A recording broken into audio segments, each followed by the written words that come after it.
Secretary to the 21st Army Group's Northern Rhine crossings, Field Marshal Montgomery confers with Lieutenant General Simpson of the 9th Army and Major General Anderson, 16th Corps Commander. Extensive preparations and training precede the Anglo-American offensive. Bailey Bridge equipment, collapsible boats, rafts, pontons, all earmarked for a Rhine assault, are stacked up in a forest clearing.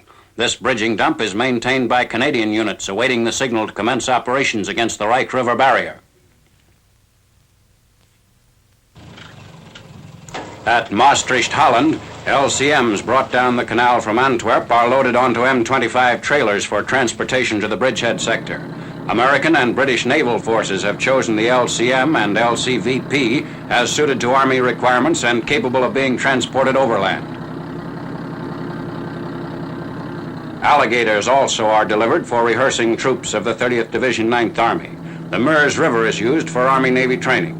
Instead of operating craft of this type through waves and surf, seamen must learn to maneuver them to and from pinpoint landing spots in currents ranging from 6 to 10 knots. Boats must be launched from muddy riverbanks instead of ships' davits.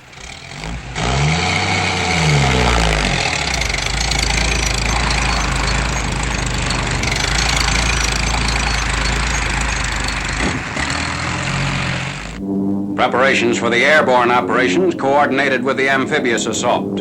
Elements of the 1st Allied Airborne Army drill in France 10 days before Lieutenant General Brereton's aerial task forces converge on the Rhine.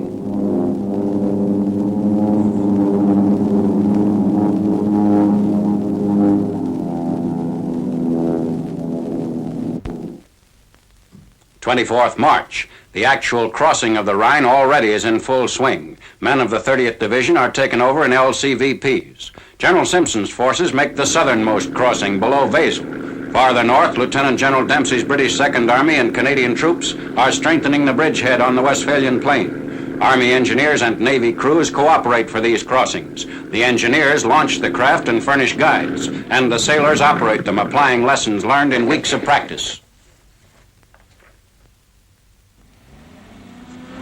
A jeep with ammunition trailer comes ashore, followed by reinforcements of all types for advance elements moving beyond the east bank of the Rhine.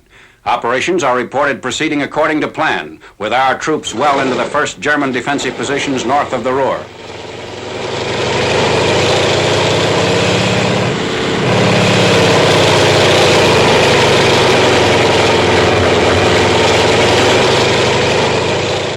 First glider landings near Brünnen, Germany, in the Wesel area on the Rhine's far bank. Coming in after Marshal Montgomery's columns have been launched across the Rhine, these units have the immediate objective of seizing high ground around Wesel. A junction with the American and British troops is made 6 hours after the airborne troops commence to land. To the south, the 4th Armored Division, spearheading General Patton's Rhine push, passes liberated forced laborers. The disorder of the German retreat is made evident by groups of Nazis giving themselves up without offering resistance. This dash by the 4th Armored precedes the final battle for the Saar-Moselle-Rhine Triangle and 3rd Army crossings of the Rhine. The town of Weissenturm, Germany, is littered with equipment of every description, abandoned by the Nazis as they were backed up to the river. A preponderance of horses, dead and alive, adds to the scene of confusion.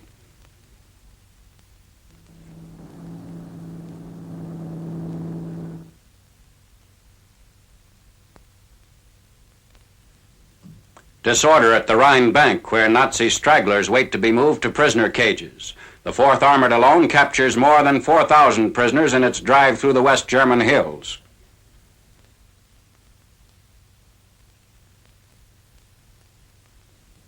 Meanwhile, 1st Army artillery shells the town of Horningen, Germany, across the Rhine. This is in support of an infantry division moving along the east bank from the Remagen bridgehead 7 miles north. On 16th March, a treadway bridge is used by troops consolidating positions across the Rhine. General Hodge's army, driving for the central German plain, also employs Navy craft to move up reinforcements. LCVPs transport men of the 1st Infantry Division to Scheuren, Germany, northeast of Remagen. Sailors of Navy units attached to the 1st Army operate the craft. The Navy began operations in this area 48 hours after the Army's seizure of the Ludendorff Bridge.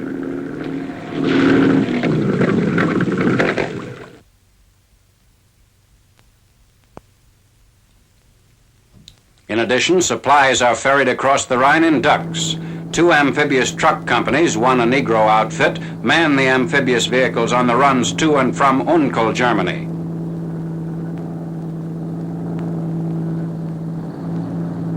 Prisoners of war and empty gasoline containers are carted by the ducks on their return trips. The Ludendorff Bridge across the Rhine at Remagen. For 10 days it withstands aerial attacks and constant artillery fire while First Army troops exploit the initial breaching of the Rhine River line.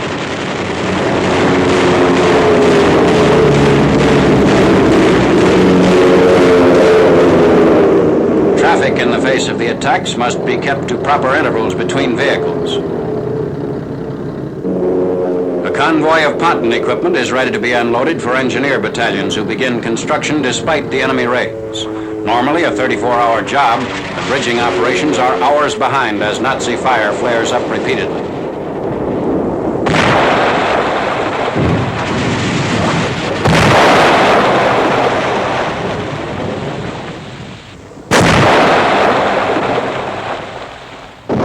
Under heavy enemy fire, combat engineers out on the incompleted span dash back to shore.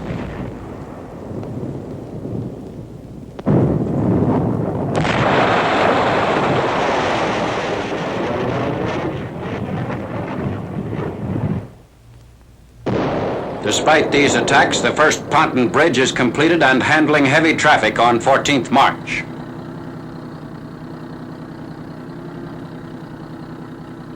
Armor is raced across the new link as the Remagen bridgehead begins expanding into a wide front. Both the ponton span and the adjacent Ludendorff bridge are still under enemy fire.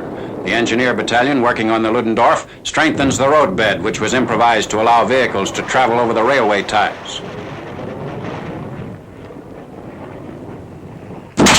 Damaged structural members of the bridge are removed by engineers. But weakened by the cumulative damage, the Ludendorff collapses on 17th March while about 300 engineer troops are working on it. Many of them are hurled into the swift icy water or crushed by the falling structure.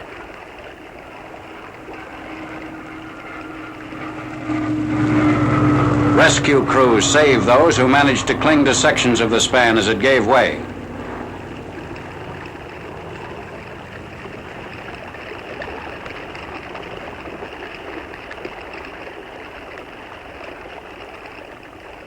Rescuers swim out into the Rhine to reach injured men kept afloat by driftwood.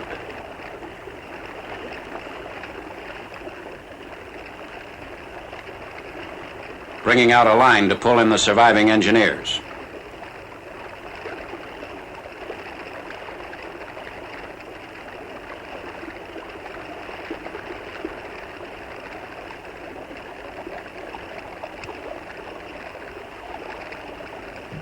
Quick action of this type saves many lives. When the 512-foot center span of the Ludendorff gave way, there was no vehicular traffic crossing the bridge. Crews extricate bodies pinned beneath the heavy beams.